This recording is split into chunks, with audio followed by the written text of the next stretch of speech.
How many places have you traveled to? I visited all the provinces throughout my country. Who do you usually go with? I often go with my family, sometimes with my best friends. What's your favorite tourist attraction? That would be Venice City in Italy.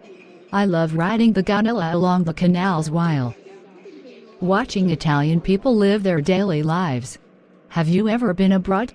Yes, I have. I came to Italy last year for a business trip.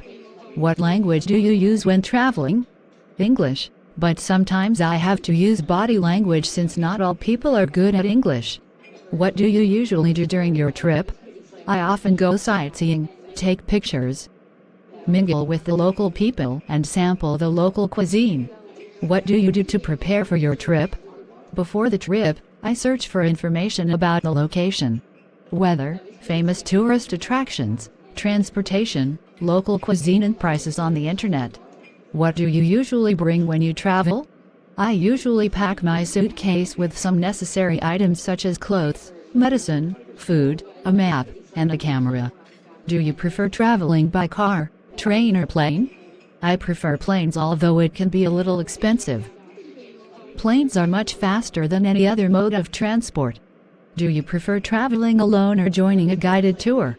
I love backpacking with my friends who share the same interests as me. Thanks for watching video. Do not forget to subscribe to my channel, likes video. Thank you.